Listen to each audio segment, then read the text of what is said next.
하나님의 말씀 빌레몬서 1장입니다.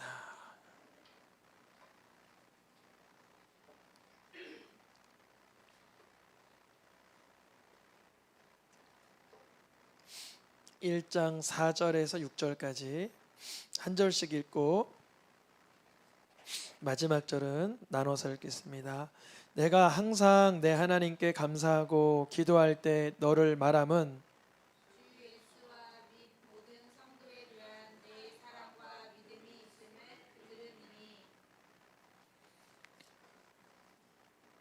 이로써 내 믿음의 교제가 우리 가운데 있는 선을 알게 하고 아멘. 하나님께 감사함은 이러한 제목으로 말씀을 전합니다. 우리가 올해 9달 동안 범사에 감사하라 이런 말씀을 듣고 있습니다. 오늘 사도 바울이 1장 4절에 내가 항상 하나님께 감사하면서 기도할 때에 말하는 내용은, 그 감사의 내용은, 기도할 때 감사의 내용은 이거다 그러시는 거죠. 사도 바울이 빌레몬이라는 사람에게 이런 얘기를 해주는 거예요.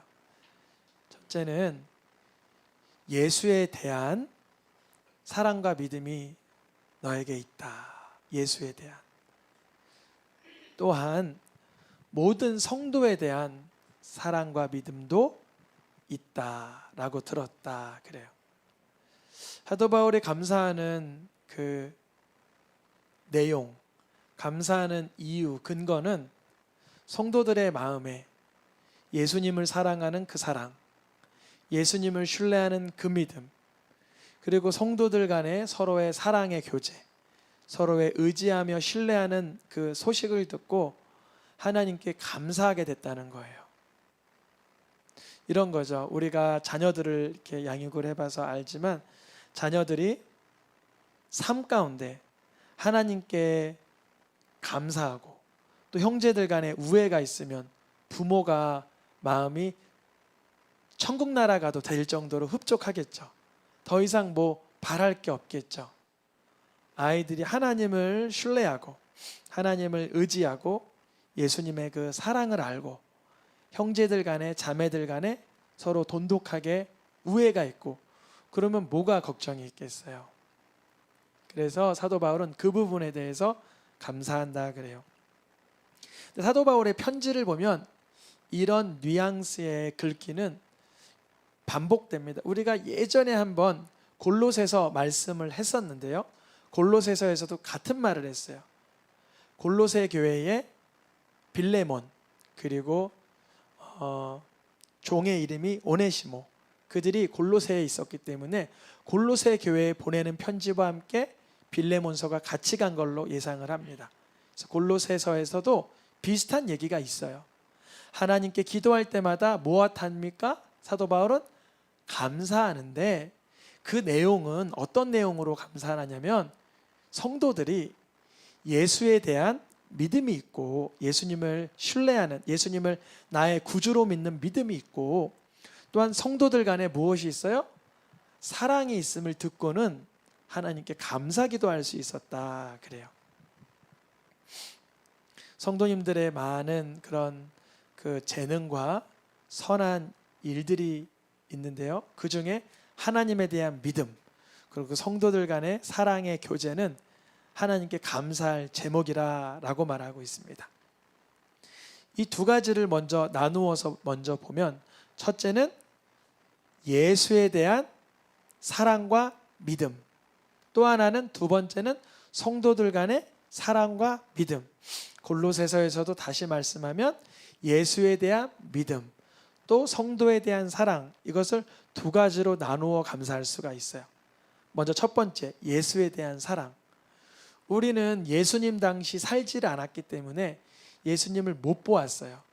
그런데 사도 바울이 활약할 때도 사도 바울은 예수님을 눈으로 본 적이 없어요.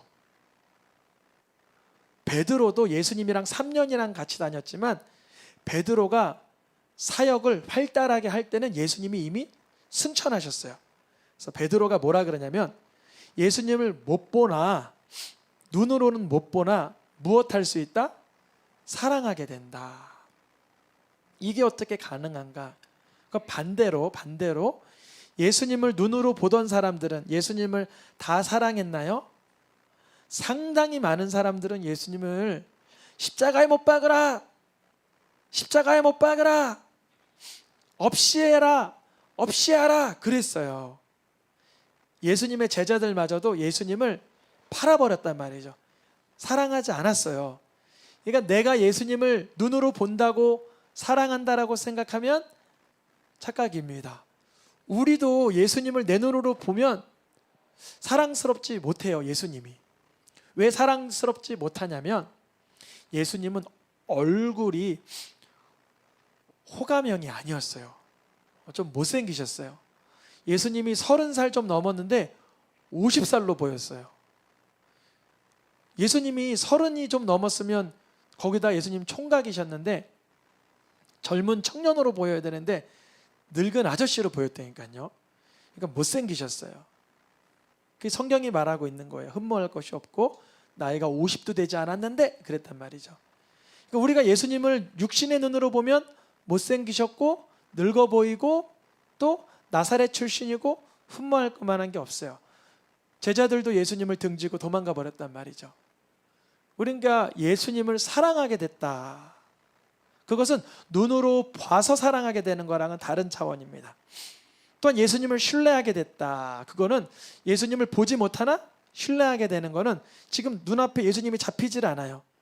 보이질 않아요. 그래서 예수님을 우리가 믿고 사랑하게 되는 방식은 뭐냐면 하나님의 말씀을 통해서 예수님이 나의 심판받아 마땅할 죄악의 문제를 해결해 주신 주님이라는 걸 발견하는 거예요. 그거를 발견하게 되면 주님의 그런 희생과 헌신이 너무나 고맙고 고마워라, 감격스럽고 눈물 흘리게 된다는 거죠. 어떤 그분이 예수님을 믿는지는 잘 모르겠는데 어떤 그 장애가 눈이 생겨서 양쪽 눈을 다 잃어버린 그 어떤 유명인이 있더라고요. 양쪽 눈을 다 잊어버렸어요. 잊어버린 게 아니죠. 잃어버렸는데 어느 방송을 통해서 온몸이 마비되신 분이 그걸 보고 그분에게 눈을 기증하기로 했대요. 왜냐하면 그분이 곧 결혼을 해야 되니까. 그분이 원래 장님이 아니었는데 눈의 시력을 잃고 결혼하게 된 거예요. 유명한 그런 그 사람인데. 그래서 그 환자분이 이제 눈을 주려고 만났는데 기증을 안 받았대요. 왜 안 받았냐면 이분은 온몸 중에 남은 게 뭐밖에 없어요. 눈밖에 없는 거예요. 그분은 온몸이 마비돼서 눈으로만 움직이는 분이었더라고요. 보니까 이게 다음 달인가 영화로 나온대요. 다 다음 달 영화로 나온대. 그분이 예수님 믿는지 안 믿는지 전혀 몰라요. 그런데 제가 체크는 안 해봤는데 그냥 얘기만 들었어요. 그래서 이 사람이 눈을 기증 안 받기로 했대요. 왜냐하면 본인은 지금 눈 빼고 90% 기능이 다 활성화되어 있잖아요. 냄새도 맡고 말도 하고 듣기도 하고 손도 움직이고 걷기도 하고 다 기능하는데 눈만 어떤 희한한 이유로 그게 사라진 거예요. 완전히. 근데 이분은 눈만 남고 다른 건 기능을 못해요. 그래서 보고 기증을 못 받았대요. 왜냐하면 나는 90이 있고 1이 부족한데 이분은 지금 90이 없고 남은 게 1인데 그걸 나한테 어떻게 주냐. 그래서 친구가 됐대요. 그래서 그러니까 이분이 끌고 가면 눈이 누가 되어주는 거예요. 휠체어에 앉아 계신 분이 눈이 되어줘서 오른쪽으로 가, 살살 가 이렇게 할 수 있겠죠. 친구가 되었다 그러더라고요. 제가 왜 이런 말씀을 드리냐면 예수님께 우리는 정말 영혼의 구원을 다 받았나? 그렇다면 내가 오늘 생명이 이렇게 다 해도 분명히 천국 가나 예수님의 그 보혈로 그걸 믿는다면 내가 예수님께 뭘 구해야 되나? 그 유명한 분이 시력을 뽑아서 갖다 쓰는 것처럼 그걸 뽑지 못했잖아요. 너무 민망해서. 우리도 예수님께 이제는 무엇을 구해야 되나? 나의 욕구와 욕망과 정욕과 사욕과 세속의 열정을 예수님께 또 구할 수 있나? 그분이 생명을 주셨는데 이런 원리가 적용되더라고요. 예수님을 우리가 눈으로 본 적은 없지만 손으로 만진 적은 없지만 그분의 행하신 일로 주의 행한 일 찬양, 그런 찬양 했잖아요. 그 찬양할 때 그냥 멜로디에 흥겨운 게 아니라 주의 행한 일을 한번 상기 묵상 떠올려 보는 거죠. 그분이 나를 행한 일 찬양하면서 예수님을 사랑하게 되고 신뢰하게 되는 영적인 계기가 선물로 주어지시길 축복합니다. 사도 바울은 그래서 3년 동안, 몇 년이요? 3년이면 36개월이죠. 36개월 동안 이 복음만 전했어요. 저기 사도행전에 보니까 두 가지 전했어요. 하나는 첫 번째 뭐요? 하나님께 대한 회개. 회개하려면 필요한 게 뭘까요? 율법과 성령이에요. 무엇과 무엇이요? 율법과 성령. 율법이 없으면 죄를 알지 못해요. 그렇다고 율법만 있어도 죄를 알지 못해요. 왜냐하면 율법은 기준이요, 성령은 조명하시기 때문에 그래요. 그래서 하나님께 대한 회개를 36개월 동안 사도 바울은 에베소 성도들에게 계속 전했어요. 그러면 율법과 성령을 계속 설교하다가 결국은 누구를 만나요? 주 예수 그리스도에 대한 무엇이 생겨요? 마음에 믿음만 생기는 거예요. 율법을 통해 죄인임을 깨닫고 성령의 조명받으면 예수께 가고, 율법을 통해 나의 허약함을 깨닫고 성령을 통해 깨달은 자는 예수께 신뢰하게 되고, 그 일만 36개월 반복한 거예요. 36개월.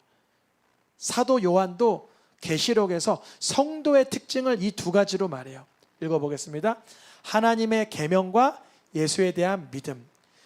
아까 전에 회개와 믿음이라 그랬죠. 지금은 계명과 믿음이라 그랬죠. 다르지 않아요. 아까 전에 회개가 필요하면 뭐가 필요하다 그랬죠? 율법과 성령. 즉 하나님의 계명을 성령으로 조명받은 사람은 누구에 대한 믿음이 생겨요? 예수에 대한 믿음이 생깁니다. 오늘 사도 바울이 빌레몬서 1장 4절에 얘기하고 있는 성부, 성자, 성령 하나님에 대한 사랑은 말씀을 들을 때, 성령이 조명받을 때, 예수님이 나의 주님이 될 때 사랑한다고 고백하게 됩니다. 또한 두 번째, 하나님과 하나님과 성자 예수 그리스도 보혜사 성령에 대한 사랑과 또한 사랑의 분야는 수평적 사랑, 이웃 성도와의 사랑을 얘기하고 있는데요. 주님은 성도와의 사랑도 예의주시하고 보고 계십니다. 색깔로 표시된 것만 읽어보겠습니다. 이미 성도를 섬긴 것과 이제도 섬기고 있는 것을 잊어버리지 아니하시느니라. 하나님께서 우리가 하나님을 사랑하고 예수 그리스도의 이름을 높인 것만 기억하는 것이 아니라, 그뿐 아니라 성도를 섬긴 것을 주님이 기억하고 계세요. 우리 성도님들 서로의 허약함과 연약함, 슬퍼함과 아픔들을 서로 위로하고 권면하고 후원하고 응원하는 그것을 주님이 다 기억하고 계시는 줄 믿습니다. 이미 섬긴 것, 지나간 것도 주님은 알고 계시고 지금도 꾸준히 남모르게 오른손이 아닐 왼손이 모르게 빛과 소금의 역할을 감당하고 계신 성도님들의 섬김과 손길을 주님은 알고 계십니다. 그러니까 하나님을 믿고 사랑하는 것과 성도를 서로 사랑하는 이 두 가지는 동시에 이루어져야 돼요. 어떤 분들은 이럴 수 있어요. 내가 하나님을 사랑하면 됐지 왜 교회 성도님들을 서로 사랑해야 돼? 너무 인간적인 거 아니야? 그거는 성경을 우리가 많이 몰라서 그래요. 성경에서는 하나님만 사랑하래요. 이웃도 하나님처럼 사랑하래요. 이웃도 하나님처럼 사랑하래요. 신기하죠? 예수님이 뭐라 그러냐면 어린아이에게 잘 해주는 거는 누구에게 해준 거라 그래요? 예수님께 해준 거라 그랬잖아요. 이 소자에게 한 것이 나에게 한 것이고, 지나가는 자에게 물 한 잔 주고 갇힌 자, 옥에 갇힌 자를 돌아보는 건 누구에게 한 거라 그래요? 예수님에게 한 거라 그러잖아요. 그래서 우리가 하나님을 사랑하는 그 사랑이 우리 수평적 일상 속에서 나타나길 축복합니다. 이 두 가지, 하나님 사랑과 이웃 사랑, 그러한 믿음의 교제가 있을 때 어떠한 역사가 나타나나? 내 믿음의 교제가 어디에 이르도록? 그리스도께 이르도록 역사하느니라. 우리의 삶의 종착 지점, 우리의 삶의 궁극적인 목적은 우리의 하나님 사랑과 이웃 사랑이 예수 그리스도에게 가까이 가도록 하는 것입니다. 그래서 하나님 사랑을 통해 깊어져 가면 율법으로 죄를 깨닫고 하나님의 계명으로 나의 실상을 깨닫고 성령의 조명을 받아 예수님만이 그리스도라는 걸 재확인하게 되며 우리 이웃 간의 사랑, 섬김, 희생, 나눔 가운데도 예수 그리스도만이 높임받는 교제가 되기를 축복합니다. 오늘의 마지막 말씀 읽고 마치겠습니다. 색깔로 표시된 거 읽어보겠습니다. 우리의 사귐은 아버지와 그의 아들 예수 그리스도와 더불어 누림이라. 아멘. 우리 새생명교회 서로의 교제, 믿음의 나눔, 서로의 소통은 우리 가운데 하나님의 사랑, 능력이 있고 예수 그리스도의 은혜와 축복과 구원이 나타나게 하시는 줄 믿습니다.